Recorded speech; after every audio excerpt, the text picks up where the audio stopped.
Good morning.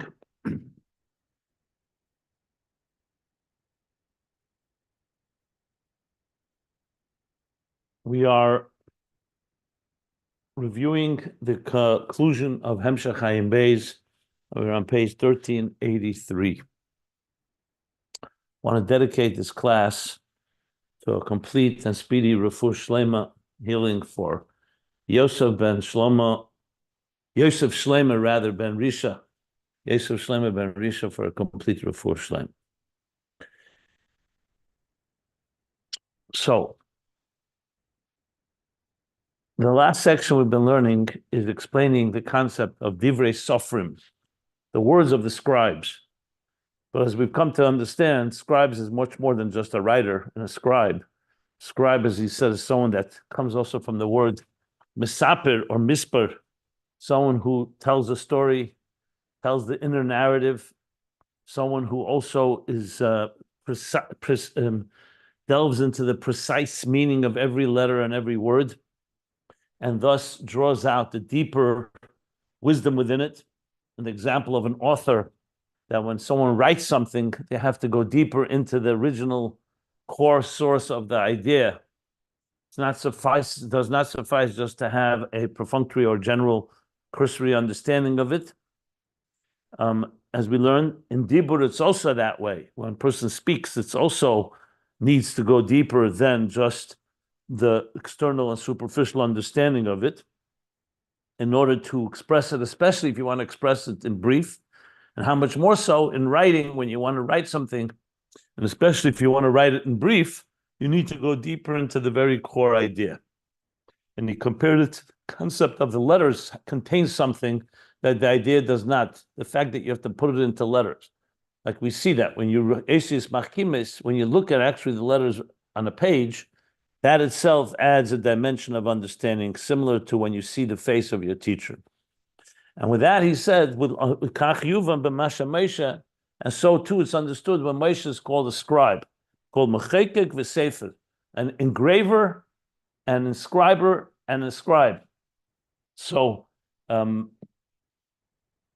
he explains, because he wrote Shekashel the Sefer the Torah Shebiksav. So you have to say, being that in these letters lies all is concealed and hidden all the depth in every literal letter and every iota of the letter, like he said, every kaitzah shel yud, even the kaitzah shel yud, even the point on a yud, and that's why you find kriya ksiv, the written word, versus the way you pronounce the pronounced one. Chaser v'yatir, words that are missing a letter or adding a letter, or kaitzin v'tagin, the points and the crowns. And all this lies tremendous amount of depth, as Rabbi Akiva, who was able to find towers and towers of depth in every cuts v'kates, in every point. So you have to say, Vadai shahayasharshi b'makim v'mokara asmin the Chochma ilah. The fact that Moshe was writing it down, you have to, and in those words lies all this. You have to say that within it lies the transcendent and the core source of Chochma ilah that he then committed to the Sefer, meaning that this level of Sefer is higher than Sefer, because the Sefer itself, someone who reads it may not see all of that. Like we said earlier, you could read something and not appreciate all its depth. However, the Sefer itself, the one who wrote it, like we learned in the bottom of last page and top of this page. That's where we stopped. One more thing he added, that this is similar to the idea of Shlishi HaMedaber, the fact that the Torah is written in the third person like a narrator, which means it's written like from a higher level than the actual story. So when it says Hashem spoke to Moshe, who's saying that? So it says that's referring to Ein Sof Atzmus HaMaitzel. It's referring to the core Atzmus HaMaitzel, which is higher than, so to speak, the Chochma Gluya, the revealed part of what the Torah is, because the narrator is coming from a higher place. The one that's so-called narrating it, the third person. Okay. That's where we stopped, and we'll continue now. He's going to now bring it back to, what about other Sofrim? Remember, we started with Divrei Sofrim, even though Shu Moshe is also called a Sefer, But now he's going to talk about Derech Ze Yuvan. The pages can be found at ayinbeis.com. So we're talking now, I'm looking at the 7th line from the top of the paragraph on page 1383. So he says like this, Val Derech Ze Yuvan Gamkin Be'in HaSofrim. Al Derech Ze, similarly, we can understand about the Sofrim that we've been talking about, the scribes, the sages. Shehein Hamidei Chachamim Shesefrim Esis HaTeirah. This is referring to the sages, the scholars. That Sofrim Esis HaTeirah, that's the expression in the Gemara, that they count the letters of the Torah. But we've already come to understand counting doesn't just mean they count the numbers. It means that they analyze and they dissect and with precision every letter. Like he said earlier when he explained it earlier,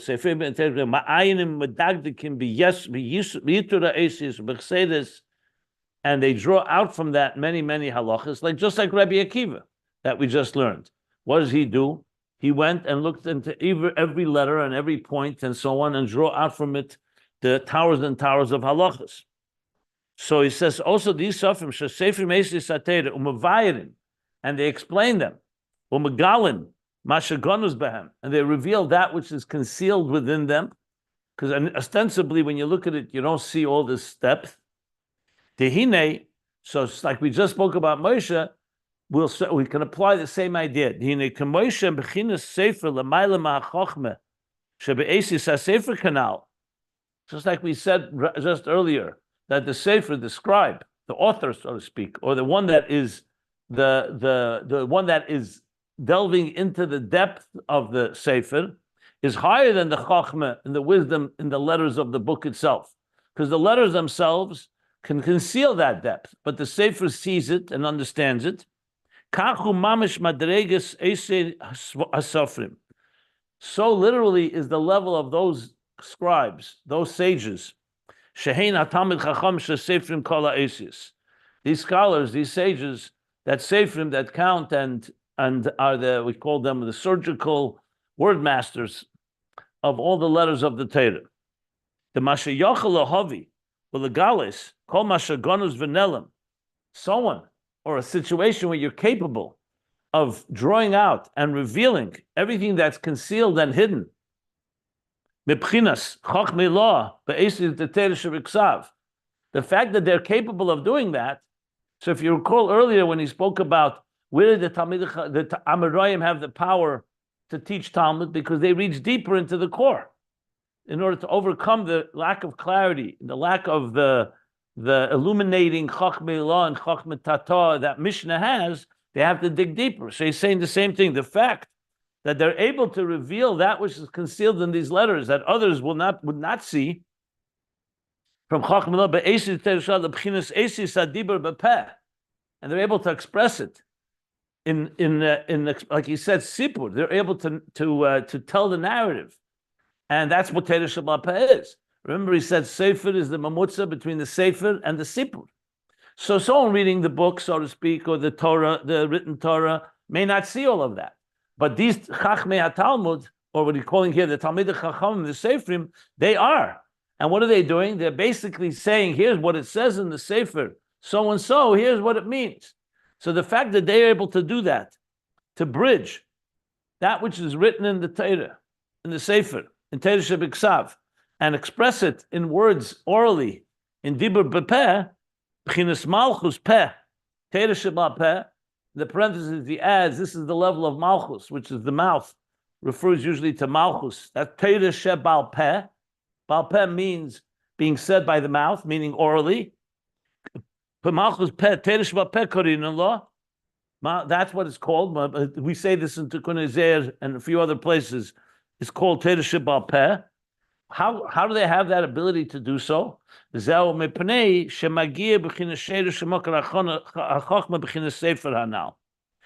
because the one who does it is able to reach into the root and source of the Chochma and the level of Sefer, which is higher than Sefer. So even though the Sefer is the Sefer Torah, but we're talking now drawing out from it something that it would be ostensibly initially concealed. And that's coming from a Sefer that reaches deeper, and that's this level that we're talking about. And now we also understand why he spoke about dibur earlier. When he was speaking earlier, he speaks just like it is in the written word. He said in the spoken word, because Torah shel Apeh begins with the spoken. First they spoke it orally, then later it was written down. And so maybe that's why I'm just suggesting that. Maybe that's not the case. But regardless, the bottom line is that that's the power of a Sefer. Hagam shezo hepech koyach ha-Sefer hanal. Even though seemingly this is opposite of what a Sefer does. Shemevi mitzamtzim l'chol ha'emek v'ahelim be'esis mitzumtzum kanal. We said earlier that a writer also, besides, yes, he himself understands it deeper. But when he puts it in writing, he's actually mitzamtzim. He condenses and contracts the ideas, all the depth and the v'ahelim be'esis mitzumtzum kanal.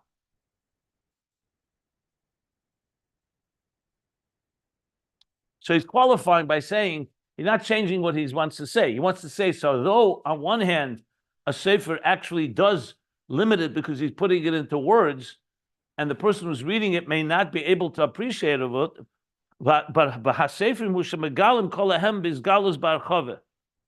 and what we said now is that the Sofrim are the ones that reveal all the concealed, which in a revealed way, an expansive way.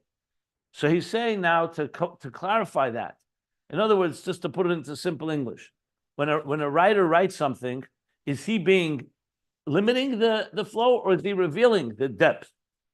So on one hand, you could say he's concealing it. Like we said earlier, he puts it in a book. The person who's reading the book may not see all of it. On the other hand, we just said the Sefer is able to goes and is precisely dissecting every letter and finding all the depth and revealing it. So the Rebbe Rashab explains, huma ishe koyach atzmei. The same koyach that he has the power to reveal so much gives him the same power to be able to condense it. Remember, I gave the example of the Ragat Shavar. To put something he said in writing, especially if it's very bekitzer, you need to have a deeper understanding of it. So sure, in writing it may come out only very brief and just a few letters or words, but it's coming from the same power. To condense it to that extent comes from the same power of understanding its depth. Because the root of the Sefer, of the author of the Sefer, the person who understands the deeper meaning of the letters, is rooted in the transcendent and core source of the Helam of Chochma, meaning more than the Gili of Chochma. That's why he has the power to reveal in speech when he speaks orally. Everything that was concealed and hidden in these letters, and to explain it in detail, in length and breadth and width, or in brief, it should be also understood to a beginner student, a young student, meaning a novice. So it's the same power. Lefishu atzmei hu sheyidei heitiv, because he himself knows well, thoroughly, what was concealed and manifest and enclosed from the depth of the Chochmilah in these letters. But let me stop for a second. So what he's basically saying, that this same power of being able to understand that powerful depth can also gives him the ability to summarize it in very few words that even a simple student could understand. And in it lies all that depth. So it's not a contradiction. It's not that his job is to diminish the flow. He's capable of diminishing because he understands it so well. That's essentially what he's saying here. And then one final thing in this sentence, and that's why another wise, a sage, outside of him, someone else, another cannot another person who did not write this down, cannot do the same thing. Even though another wise person could derive more than just a novice can, but for someone to really be able to express all the depth is dafke rak hasefer asme shekasav hasefer. Only the scribe that wrote it. Now, all this is an example, because remember, when it comes to Torah, he was saying this is an example to understand what the Sofrim are. So they are writing the Torah down, but at the end of the day, it's Hashem's Torah. But they have that power. That's what he's saying here. That's what the Sefer has. And that's what he's going to go back now to Kamoi Kain, who are Sofrim Shehen Talmid Chachamim. So just like we explained it, that the person who wrote it down, obviously you speak to the author, you read a book, or you read a Sefer, and as much as you understand it, then you go to the person who's written it, you're going to get a whole other dimension of understanding. Though he's the one that actually wrote it in the way that you could understand. So how's that possible? Because that's exactly the power. Because he understands it so well, he could write it for others to read. At the same time, he's the one that has the ultimate understanding of it, like no other. No other Chacham could have it that way. So now he's going back to the Sofrim and Torah.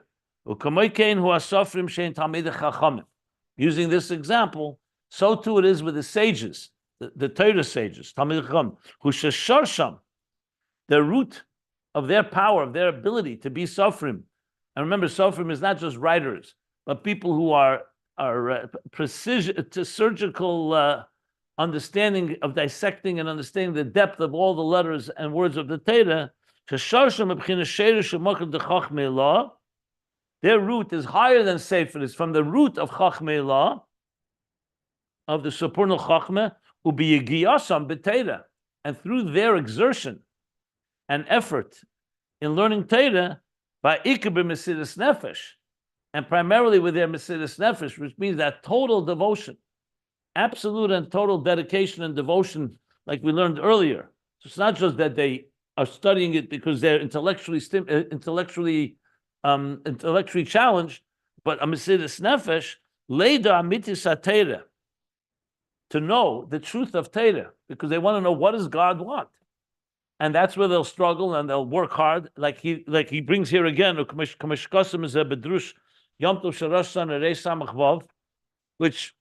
for the record, he actually taken earlier as well, on page 1380 from Samach Vav, where he talks about this point, that the Kabbalah Seil that a person has because they love God so much and they love the Torah so much.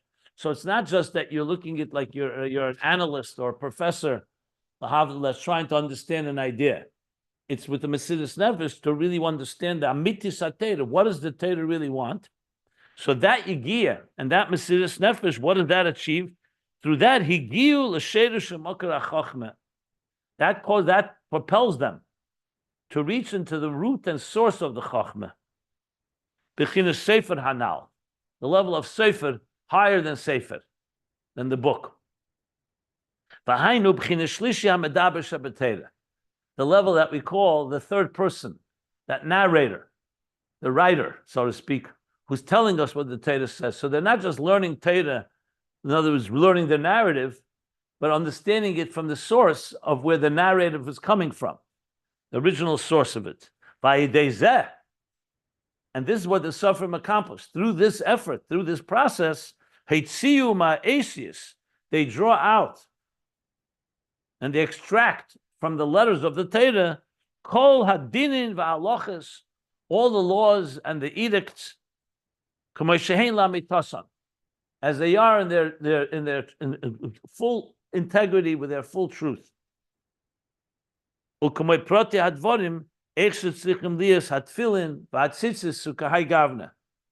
Giving an example, like the detailed halachas, how one has to make tefillin and how to put on tefillin, and tzitzis ukahai gavna, and similar.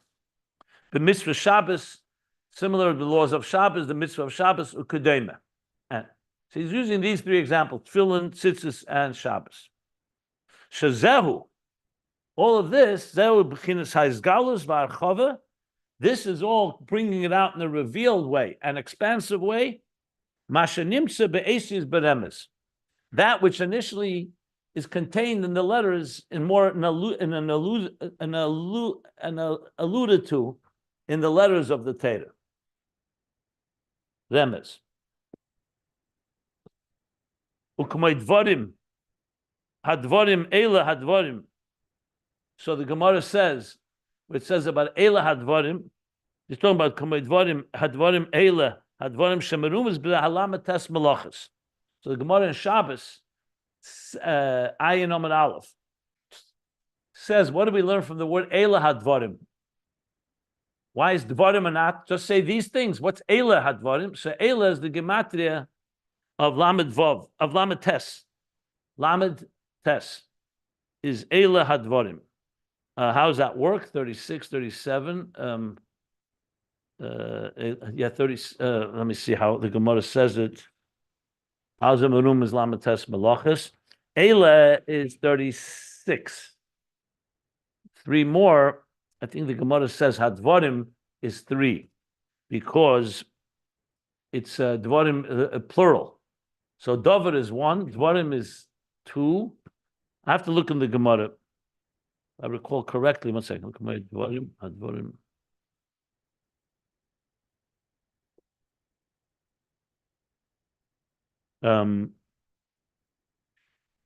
If someone can look up the Gemara Shabbos Ayin Omid Aleph, well, could see exactly what he says there. But point being is, okay.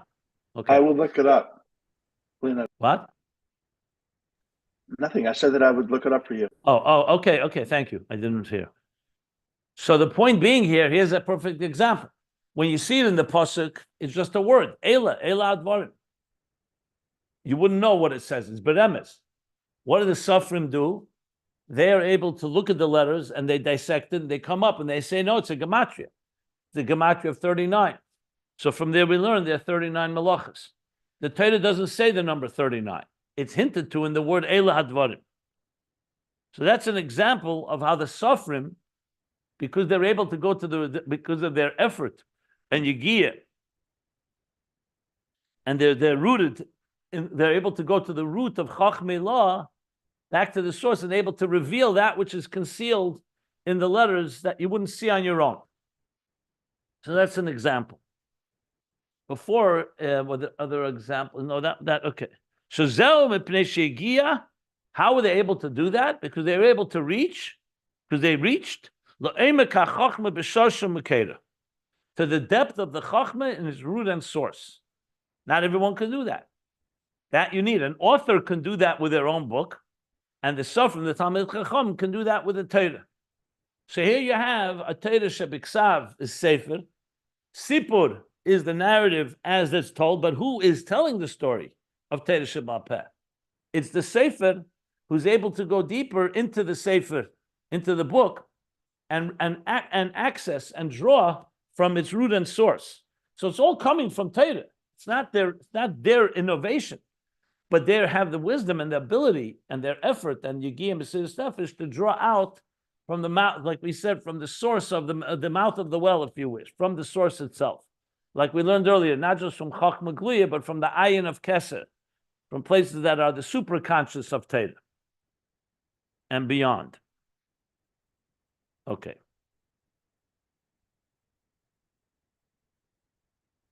Let me stop here for any questions. I know we discussed this after class a little bit briefly yesterday, but I still have a hard time on this, putting Moshe Rabbeinu in the same level as a Sofer. I know Rabbi Rashab does that. Because even with Moshe Rabbeinu, with all the knowledge he had, and if it wasn't just being bottled, meaning like it wasn't just Hashem literally writing it through Moshe, then Moshe would have all the understanding of every single halachot that there was. And we know with the whole story with Rabbi Akiva, and this is Moshe Rabbeinu after he passes, not even before he passes, that he did not know a certain thing, halacha was derived exactly from Moshe Rabbeinu himself. So by definition, he couldn't have known everything. So therefore, I don't know how we can apply this concept to Moshe Rabbeinu. This is in hundreds and hundreds of Maimorah Chazal, the Talmud compares scholars to Moshe. His expressions, Moshe Shaper Kamrat. Moshe was the first and greatest of all the Torah scholars. Moshe Kibbel Torah Messinai. But then we say Moshe gave it to Yeshua. The Gemara tells us that Yeshua b'deirei k'Moshe b'deirei, Shmuel b'deirei k'Moshe b'deirei. We say every generation has a Moshe Rabbeinu. So you're asking a question. Moshe is the quintessential makabel of Torah, but there are places where we're not getting into the difference between Moshe and others. We're talking here about the similarity of a scholar, the ultimate Torah scholar. So that's how you compare it. Moshe is called a Sefer. Moshe is called a Rav, a teacher. Moshe taught. Moshe discussed it with his Bezdin. So yes, if you get down other places, you can start talking about how Moshe was greater. There no prophet like Moshe Rabbeinu. No scholar as great as Moshe. No one was as humble as Moshe. But there are many things that Moshe has in common with the scholars that followed him. Here he's not getting into what level. We know that Rabbeinu HaKadosh was on a higher level than his students. But right now he's talking about the power of the Sofrim, that when they learn Torah, they're accessing the root and source. If you sit down and compare the Sofrim, I'm sure there are different levels among them. Here it's just the general comparison of what the Sofer with Avav, the scribe, the scholar, what is he accomplishing as he understands Torah? So he began with Moshe, and then he said, Val derech zeh yuvan. And similarly, we understand with others. Here is not the place to go into the difference between Moshe and others. That's not what he's getting into. Here he's talking about the commonality between all the Sofrim. So we say Divrei Sofrim, so all the Sofrim from all generations are included in that category. Okay? Thank you. And indeed, you just gave an example where Moshe himself was not aware of everything. Rabbi Akiva revealed things that Moshe didn't know. That shows you, but that's not about Moshe being higher or lower than Rabbi Akiva. That's just to show you that everybody, in the context of God's Torah, we're all Talmidei Chacham. We're all trying to. All these great leaders, all these great teachers are all trying to understand what Hashem said in the Torah. But that's yeah, okay. I posted the Gemara from Shabbos. Yeah. How to count 39. So what does he say? Let me see. Okay. I remember we talked about it then. We looked it up then. We may have posted it even. Let me see. What does he say? Toward the bottom. Yeah, I see. Ela hadvarim, dvarim, hadvarim, ela hadvarim. Right, there you go. Things is the plural, right. 2 points. Then it says hadvarim with a hey as a for the third point. There you go. Okay. Yeah, I more or less said it, but now it's clear. Basically, Eila itself is 36. And then Eila hadvarim, when you say dvarim is 2, hadvarim is adds 3. So it's 36 and 3. That's what the Gemara says. But this is a derivative that can only come from a Sefer, a person who's understanding and knows how to dissect and analyze the letters of the Torah. And that's what they derive, the 39 melachos. So it's one example among multitude of examples. Good. Thank you for posting. Are there any other questions on what we've just learned?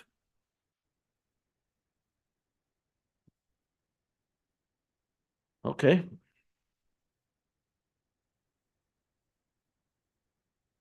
We still want to bring it back, obviously. Ultimately, he's going to bring it back to Talmud, to Binah, Chochma. I see there's still a good few pages before he gets back to the Gimel Inyanim of the Er Makabel. But just to not get lost in the woods here, let's keep in mind the central theme. As I said, we're focusing now on the bigger themes. The central theme here is how to find clarity in a world where there is no clarity. And this is the process. In other words, Torah Shebiksav itself, with all its depth, with all its divinity, with all its power, bottom line is when you and I read it, we only see the tip of the iceberg. Like we learned, it's a narrative, it's in story form, it's brief, no details, no explanations. The Mishnah developed it into a body, you can call it a constitutional body of halacha and law. But as we learned earlier, the Mishnah is still also relatively brief, and there are many things that are unclear. So the Amoraim and Talmud took it to the next level. Through their process of studying and deliberating and discovery and arguing and questions and answers and contradictions, as we learned, drew out what we're learning now from the Sheirish Mokher, allowing us to understand it with even more clarity. But what compelled them to do that is precisely because it was in a state of darkness, machshakim. So they had to dig deeper into the root and source. Now, all of it is in the written Torah. And we learned actually earlier that Moshe saw it there, even while he was also receiving the oral Torah. He said that clearly back a few pages back.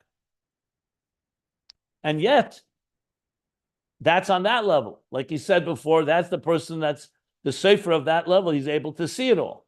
What about generations that don't? So they need to delve deeper and study it and analyze it to be able to arrive at that letter. And that's the level of Sofrim. That was given to the human being. Hashem gave the human being, was endowed with the power to analyze the Torah. In other words, it's not just what you receive on the platter, the written Torah, but we have in Torah Shabbat Peh the ability with the 13 methodologies that were given to us, the Yud Gimel Midas Shater and Dreshes Bem, to analyze and discuss and argue and come away, like he says, La Mitasan, to find the halacha La Mitasan. That's the overall theme that we're learning here, which of course is part of the larger Torah Eir that began the discussion on page 1350, how Torah, Momayla Lamata, is illuminating. But you see here, there's a Momayla Lamata and a Momayla Lamata working together. The Momayla Lamata is the Torah itself. Because if God did not give us the Torah at Sinai, we wouldn't have all of this. You have to have something to work with. You need the Sefer. You can't analyze letters if you don't have letters to analyze. So you have the letters, you have the words, you have a certain understanding of it. You have the great teachers in the earlier generations that for them it's clear, crystal clear, all the way to the time of Rabbeinu HaKadosh. And then we have the power that Hashem gave the human being, the Amoraim, the next generation of sages, to study and understand. So it gave us also a methods and formulas of how to derive from the Torah deeper understandings to be able to clarify in all circumstances, even in a state where we don't have clarity initially. So that's the example of what Torah does in the interface of bringing the divine into a dark world, the truth of the divine, Torah Semes, and the Behirus of Chochma law into this world. But we see here also that the darkness itself elicits from us and to generate even deeper wisdom by going into the root and source of the Chochma law. Just to sum it up in broad terms, before we continue reading inside. Okay.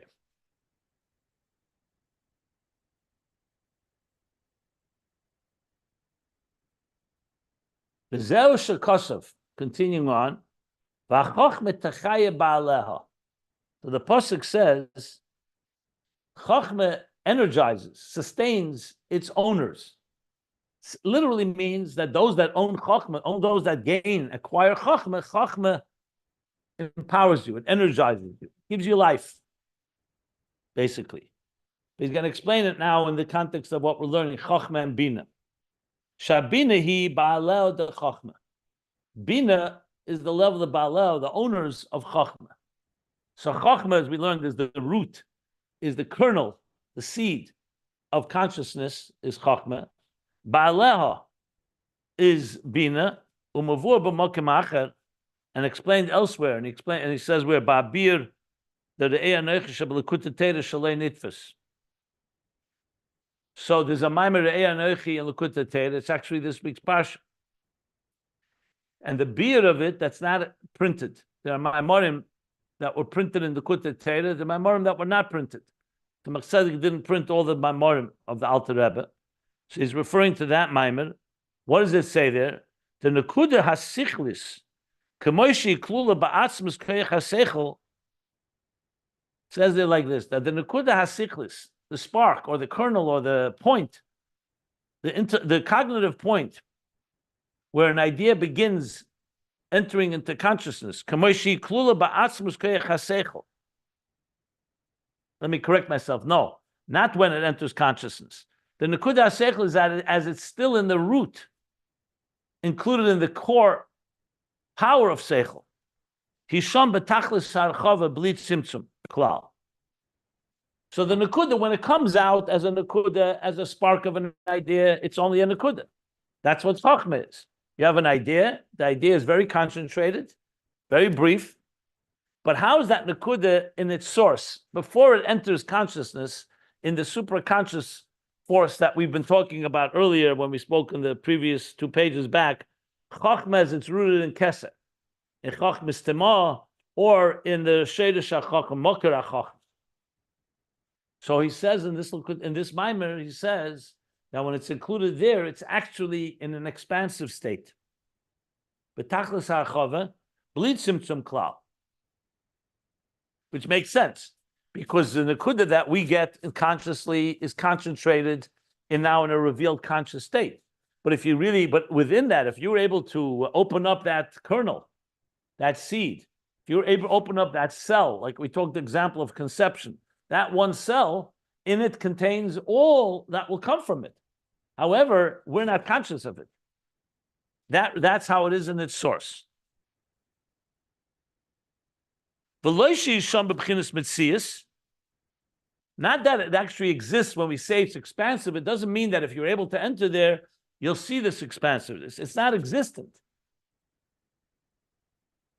But it's also not diminished. What he means by that, essentially, is that conceptually, everything is there. Even though it's not there in a revealed way, because that's exactly what supraconsciousness is that is supra. It's not revealed. But it's also not in a diminished flow. It's not like the Nakuda of Chochma as we experience it. So it has everything in there. That's what he's essentially saying. Umishamhu, shanimshach koyach ha'asogel laharchiu levayres ha'nakuda. And this Maimer explains, and as well as in other places, that that's where we get the power to expand the Nakuda. Once it does come into consciousness. So you could ask the question, if Chochma has it all concentrated, how do we have the ability to expand that? So he's saying because Binah is able to go back into the root and draw from the source of where this Nakuda in consciousness is, and that gives the power to comprehend and to expand and to explain the Nakuda. So usually we understand this to mean that Binah takes one point from Chochma and fleshes it out. Like somebody gives you a raw piece of material, and you work it out, and you turn it into a whole developed piece of, let's say, a piece of furniture. You take one piece of wood, raw wood, or a raw piece of clay, and you turn it into a beautiful pottery. The beautiful pottery. It's not what he's saying here. He's saying the ability to do so, to expand it, is because you're reaching into the root of Chochmah, and in its root is there with all its expansiveness. Not in a revealed way, but it's there. And that's why Binah is called Baaleh. Because Baaleh means owner. If you said Binah was Makabel from Chochma, so Binah is like a Talmud of Chochma, it's one thing. Baaleh, what means Baaleh? So as I said, the simple interpretation, it means the one who acquired Chochma. Like you say, Baal Tshuva, or Baal, the owner of something. But it still seems odd that you would call Binah the owner of Chochma. So he's saying like this, because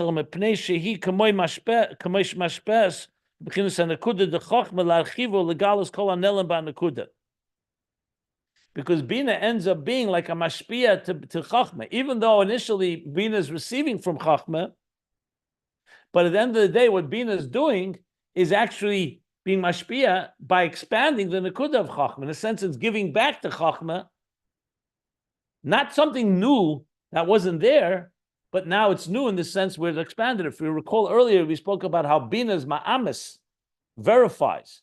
The Chosim ma'amis, where we spoke about the seal of truth of Binah, so he expelled on page 1376. So he said that verification has a certain power, because what it's doing is bringing the truth of Chochma to a world outside of Chochma. So Binah, in a sense, is actually giving Chochma, returning something to it by saying, your truth, I have now revealed in detail, like he says, not just that confirming it, but also revealing and expanding it, that everything that was concealed in that Nekuda.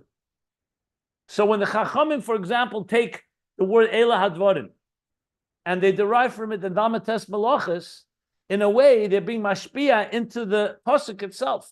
The Sefer, the Sefer, the scribe, is being mashpia into the Sefer by revealing the depth within those letters. So someone writes a Sefer, someone authors a book. You read the book and you understand it at least on a certain level. Now you meet the author, and the author says to you, did you read this in this chapter? Did you read these in these words? Do you know what they meant? You say, yeah, I understood it to some extent. Now the author comes and tells you, here's what it really meant, and gives you the whole depth of it. Not that you were wrong, but gives you a whole other dimension. You say, now I understand it really. So what did the author do? Even though the Sefer had the words, and the words had all this content within it, but he revealed it in a way that now that which was initially beremes, like in Eila Hadvarim, we didn't see the Lamates Malachas, the 39, or other things like that, or Rabbi Akiva when he was being medagdig derish kol kates v'kates, just a dot, and he was able to draw out towers and towers of halachas. So in a way, he's being mashpia back into the Sefer. So Binah is being mashpia into Chochma, because it's revealing everything that was concealed in that Nekuda. Now, how could Binah do that? Because the truth is, because it's accessing, and it's because it's rooted in the root and source of Chochma. So there's the Gili of Chochma, the conscious Gili of the Nekuda. That is only a point. And here we're reaching into the root and source of that Nekuda, and that's why you're able to expand it and reveal all the details, not just the Nekuda.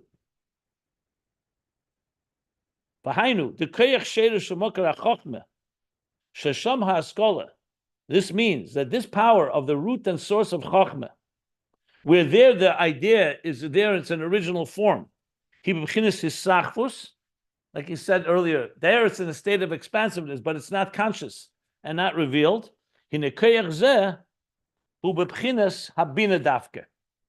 So where does it come out revealed? Next page, 1384.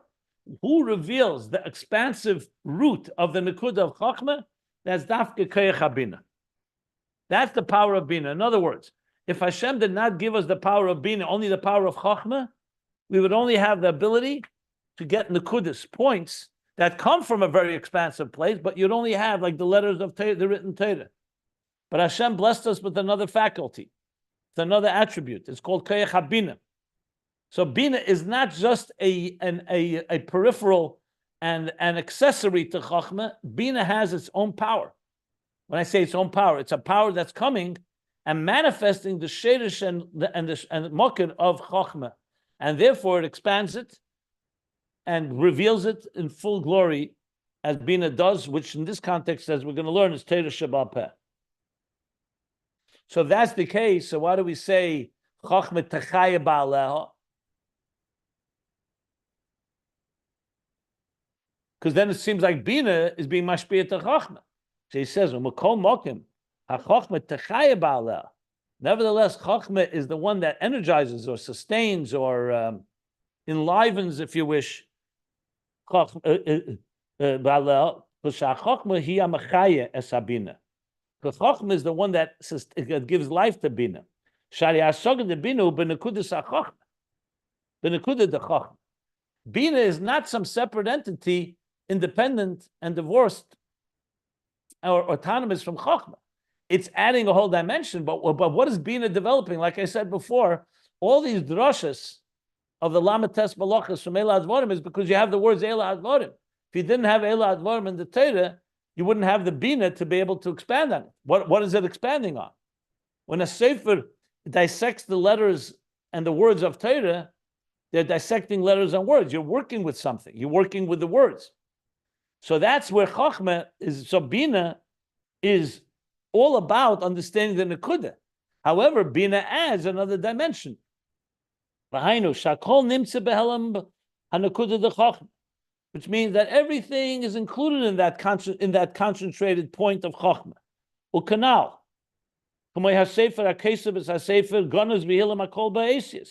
like we said earlier, about an author, a writer, where he wrote a book, and in it he concealed and hid and is it concealed and he hid everything in the letters. The letters have everything in them. It's just that we're unable to draw out from it, or not. We don't see it all. So too, from the Makar HaSeichel, everything came into the Nekuda of Chochma, and this Nekuda. All the depth and the width and the length and the breadth that's included in the Seichel, it's all there concentrated in this Nekuda of Chochma. But then, Ubchinas HaBinah Hu Shemegala, what does Binah do? It reveals Mashanelim b'Bchinas HaChochma. Rak Mashanelim b'Bchinas HaChochma. Binah is not adding anything from somewhere else.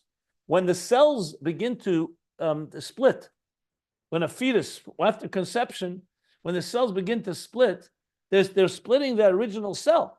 It's not like new cells are coming from somewhere else. Everything started in that concentrated seed, and that developed and expanded. The gamma, yeah, okay. Let me stop here if there are any questions before we continue, because he's going to continue to develop this idea of Chochma and Binah as they work with each other. Are there any questions? That means that the Binah, כפי שהיא בשורשו, above Chochma, is having it without Agbola, without Tzimtzum. It's not even a Metzias la'atzmo, and then the Chochma is concentrate this Nekuda, and because of the Sheresh Binah, the Binah Shela'achar Chochma could megale sein what is in the Chochma, correct? Correct. Exactly right. So look, each one has something the other doesn't have, but they are working together. I mean, again, imagine you plant a seed in the ground. The seed has the ability to give birth to an apple tree. But if for whatever reason, God forbid, the seed stops growing, so it has the potential, but it's not going to expand into it. And when it does expand, it's not like something new happened. It's an apple seed. It's not going to turn into an orange tree. It's going to be an apple tree. So it's what's important here is what he's really showing is how the Hishtalshalos really, how things evolve from each other, and each part plays a critical role in expanding the other part. And of course, all this comes to really, in a fascinating way, explain how Torah works. That Torah Shebiksav is like the Nekudas HaChochma. That's why he says Sefer. And the Sofer is the one that draws it out because he's accessing the root through his effort and so on. But yeah, you said it right, correct.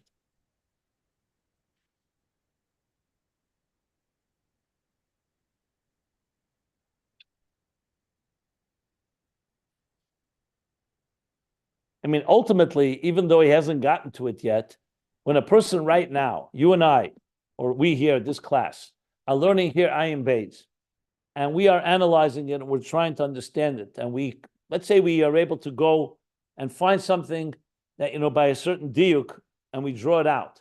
We're doing essentially this process.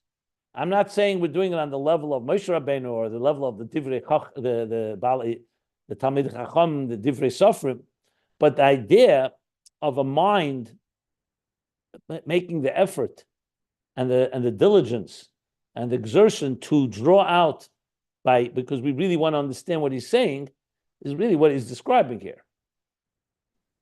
I would say that we're doing it on their level because we're Jews, we're Jewish neshamas, or I say Israel, just like they are. And the Rebbe says we each have to be mechadish chidushim. We're really one. Yeah, listen, I would say Moshe is probably, and the Rebbe himself, probably on a higher level than myself. Oh, yeah, okay, fine, because he did more avoda and he's, complete clear channel to Hashem. But anyway, I'm not here to knock. I'm not here to knock us. I wanted to qualify when I said this is what we're doing. But fine, it's all right. No, I think that if we're conscious of that, we're like elevated beings and we're doing this work and we're like, I think it's good. I think it's good to learn Torah like that. Absolutely, absolutely. Yeah, absolutely. That's why we struggle and try to understand every word here. Exactly right. It's exciting. It is. It is. But it also comes to teach you to appreciate the Chochma Binah Das that we were blessed with. You know, a lot of creatures on this earth don't have the capacity to do this.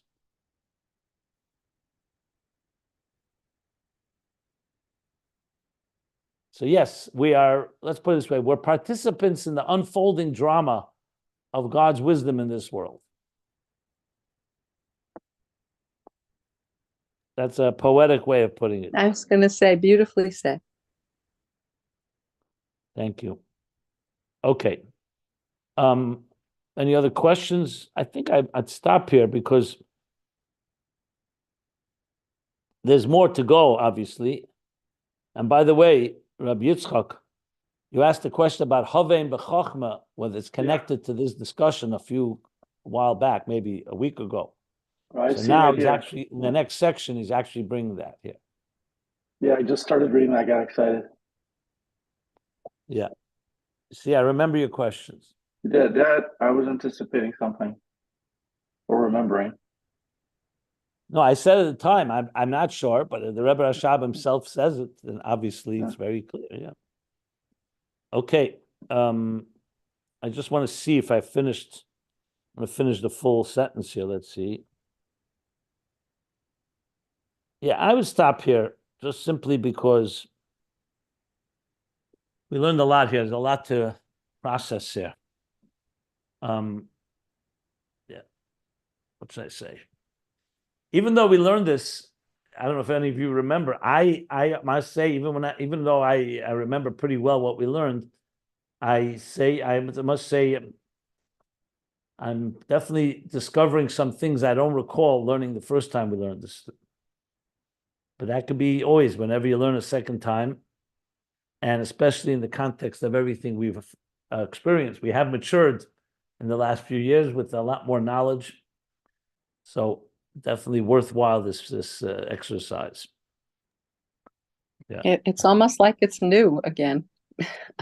I mean, because it is. In many ways, it is. Well, especially Well, I can in tell the you right now, context. if you started learning Ayin Beis from the beginning, even if you learn it 5 times, I've done this. I'm not going to say it's completely new. Obviously, the ideas are there, and we've talked about it so many times. But they're definitely going to be, when you start reading text, paragraphs or sections that you first time around maybe didn't fully appreciate or didn't fully understand. This happens all the time. This is called learning Torah properly. That's how it works. You know, the thing is, everything takes time.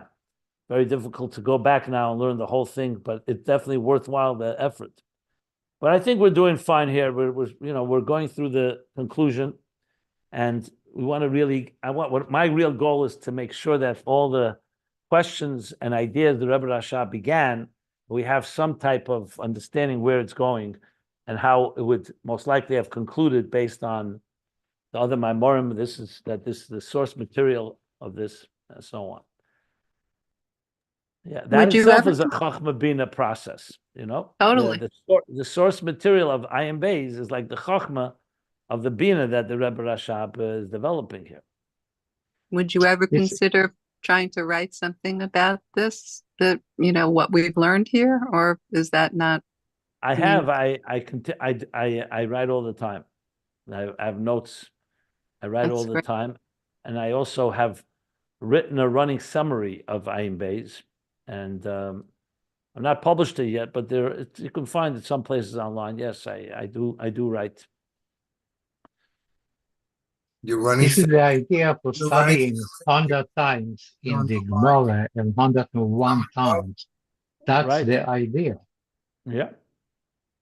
And the Alter Rebbe himself, when he learned Tanya after he published it, he found new things that he did not have in his mind. That's why he writes in Lakdomer, Lokeil, Goimer Alai, that Hashem will put in his words things that Bishas Maise he didn't have. Yeah, This is what the Urim V'Tumim writes about Rashi and the Rambam and all the sages, that they wrote things with, and remember, we said God's help. So there are things in their words that they themselves, we could learn today that they themselves may not have been conscious of, correct? You have what you did with Samach Vav, the running the summary and very quite a many pages. You have, is that what you have online for Ayin Beis? Yeah, to a certain chapter, I actually have it like a flowing summary of each chapter. Later, what I did was the titles. You see, the titles are not short. The titles that I give for each class is like a summary of that class. But it's not. I can't say it's publishable in the sense where it's written out in like in a book form. But definitely worthwhile. I mean, I'm definitely going to write down. And I've written for myself in Hebrew for sure. I have a lot of notes. I have hundreds of notes that I've written. But especially the flow of the ideas, but that would have been the conclusion of Ayin Beis. I plan to write it down. And I also, today, with all these recordings, technically, it doesn't take much to transcribe anything, especially with AI.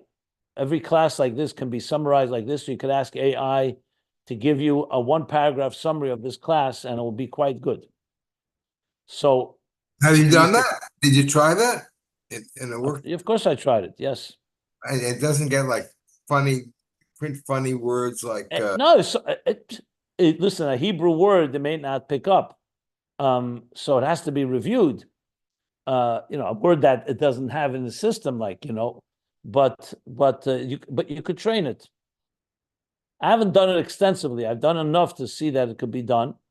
So that's a big advantage. So instead of human effort of me or someone else having to sit and actually write it all out, we can just put these recordings into the system. It'll give you transcripts, and then those transcripts can be in turn summarized. And obviously, I wouldn't just let it out there. Someone should review. But it's much easier to work with once you have that. The AI is good only in things that they have understanding, but things that they don't have. Yeah, but there's a thing called training. Idea. You can train. There's a thing called training AI agents. We have been training. You train it. In other words, you keep correcting it, and then it learns from what you corrected until you get it to a point. There is something that I could not figure out. They gave me some other connection that has no connection at all. Okay, fine. That's why you need engineers who know how to use it and how to train it. I'm not saying it comes easy and automatic. Some things, it's wonderful. A lot of things, it's still in the progress. It's a work in progress. AI is not replacing, but hypothetically, as one engineer told me, he says, even if you were not giving this class, if AI was trained well enough, it could probably give a class exactly as you would, but it has to be trained to do so. I know someone, Rabbi Kamen, who put in, or his son put in a text from like dense Hasidus, maybe Rebbe, I don't know, maybe a Sicha, a text in Hebrew, and they said, translate it and summarize it for a 25-year-old and translate and summarize it for a 7-year-old. And it did an amazing job. It was so clear and it was right. Yeah, I've seen similar results. But that still doesn't mean it's error-free. It'll make mistakes, and that's why you need to monitor it and train it, etc. But it has that. Yeah, but it's already it's Yeah. Look, all it is, a machine is a number cruncher. The more you give it, the more you train it. There was a time they didn't think a machine could beat the best chess players on earth, because they thought that the machine will always think like a machine and a human being has creative imagination. So a human being, for example, could trick a machine. And a machine can't trick a human because a machine is more powerful, but it doesn't have the so-called, it's error-free. But then they trained the machine to have even intuition. So there are machines today, when they say the big chess players, they say, I didn't know I was playing a machine, because the machine was behaving humanly. It was making mistakes even, like intentional, to fool the other player. And once the machine knows how to do that, it can do it better than we can. So if you teach a machine to be a liar, the machine will be a better liar than we are. Now that's why they put flaws in synthetic diamonds, and I don't know if a real jeweler can even tell the difference. Yeah. That's what I was going to propose, to turn all the politicians into AI machines and let the AI do all the lying and so on. So we don't need the politicians. That's great. That's like a real Swiftian piece that you could write about that, you know? Right. And yeah. And tell the machine, cover your tracks as well. Yeah. That's great. Okay, let me stop here. We'll stop here close to the top of page 1384.